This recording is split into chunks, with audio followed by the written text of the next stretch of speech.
नमस्कार, स्वागत है आपका बिहारी न्यूज में। मैं रतन सेन भारती। आज हम बात करेंगे कोरोना वैक्सीन को लेकर। कोरोना वायरस की दूसरी लहर ने पूरे देश में सबसे ज्यादा तबाही मचाई है। दूसरी लहर से देश के ज्यादातर राज्य प्रभावित हुए हैं। ऐसे में अब पूरे देश में वैक्सीनेशन लगाने की प्रक्रिया तेज हो गई है। पूरे देश में सबसे पहले 60 वर्ष के लोगों को वैक्सीन लगाई गई। इसके बाद 45 साल के ऊपर के लोगों को वैक्सीन लगाई गई। साथ ही उन लोगों को भी वैक्सीन लगाई गई जो गंभीर रूप से बीमार हैं। इसके बाद अब पूरे देश में युवाओं को वैक्सीन लगाने की प्रक्रिया शुरू हो गई है, जिसमें 18 साल से ऊपर के लोगों को वैक्सीन की प्रक्रिया में शामिल किया गया है। आपको बता दें कि पूरे देश में सबसे ज्यादा आबादी इसी आयु वर्ग के लोगों की है। ऐसे में अब देश में लोगों को मनचाही वैक्सीन लगाने का विकल्प मिलेगा। इसके लिए अब कोविन पोर्टल पर बदलाव किए गए हैं। इसी कड़ी में अब कोविन का टीकाकरण के लिए पंजीकरण कराने से पूर्व यह भी देखा जा सकेगा कि किस टीकाकरण केंद्र पर कौन सा टीका लग रहा है। इसके साथ ही उम्र के हिसाब से टीकाकरण केंद्रों को खोजने की भी सुविधा प्रदान की गई है, क्योंकि सभी केंद्रों पर सभी उम्र के लोगों को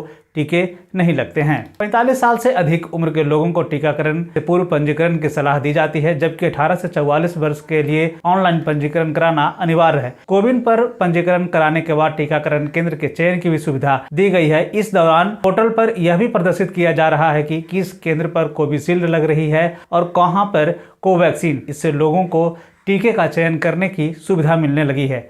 पहले सरकार ने कहा था कि लोगों को टीके के चयन की सुविधा नहीं दी जा सकती है, लेकिन अब इसमें बदलाव किया गया है। सरकारी सूत्रों ने बताया कि यह बदलाव इसलिए भी जरूरी हो गया था क्योंकि जिन लोगों को दूसरी डोज लेनी है उन्हें यह पता रहे कि किस केंद्र पर कौन सा टीका लग रहा है। दरअसल कोवैक्सीन की आपूर्ति कम है तथा बहुत कम केंद्रों पर इसकी उपलब्धता है। दूसरे 1-1.5 महीने पहले जिन केंद्रों पर किसी व्यक्ति ने कोवैक्सीन लगाई है, यह जरूरी नहीं कि आगे भी उस केंद्र पर वही टीका उपलब्ध हो। फिर कोई भी व्यक्ति किसी भी केंद्र पर टीका लगा सकता है। इसलिए कोविन पर यह जानकारी दी जा रही है कि किस केंद्र पर कौन सा टीका लगाया जा रहा है। इससे दूसरी खुराक लेने वालों को भी सहूलियत होगी। इसी प्रकार आयु के हिसाब से टीकाकरण केंद्र सर्च करने की भी सुविधा दी गई है। 45 से अधिक आयु के लोगों को जिन केंद्र पर टीका लग रहा है उसमें जरूरी नहीं कि 45 वर्ष से कम लोगों को भी लगता हो। इसीलिए उम्र के हिसाब से सर्च करने की भी सुविधा कोविन पोर्टल पर दी गई है। 45 से कम उम्र के लोगों के लिए ज्यादातर राज्यों ने अलग टीका केंद्र बनाए हैं। ऐसे में उन आयु वर्ग के लोगों को कोविन पर अपना टीकाकरण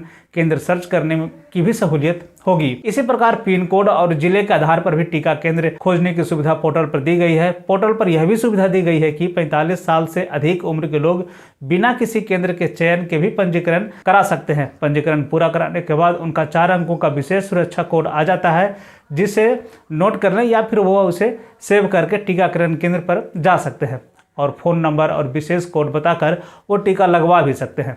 ऐसे में उनकी किसी भी टीका केंद्र पर इंतजार करने की बाध्यता नहीं रहेगी। बता दें कि हाल में कोविन पर 4 अंकों का विशेष सुरक्षा कोड शुरू किया गया है। जब टीका लगने वाला यह कोड बताता है और उसे पोर्टल में दर्ज किया जाता है, तभी माना जाएगा कि टीकाकरण हो गया। इसके बाद ही टीके का प्रमाण पत्र उत्पन्न होता है, यानी कि उसके बाद ही टीके का प्रमाण पत्र जो है उस व्यक्ति को मिल जाता है कि आपने कौन सी कंपनी का टीका लगवाया है, किस डेट में लगवाया है, और टीका लगाने वाले व्यक्ति का भी नाम उसमें सामने आ जाता है। तो ये थी कोविन पोर्टल को लेकर जानकारी, जिसमें कि ये बताया गया कि कैसे कैसे हम और कौन सी वैक्सीन जो है हम कहाँ पे ले सकते हैं। कोविन पोर्टल में किस किस तरह के नए बदलाव किए गए हैं कोविड को लेकर और वैक्सीनेशन को लेकर। और भी खबरों के लिए बने रहे बिहारी न्यूज के साथ। मुझे दीजिए इजाजत। धन्यवाद।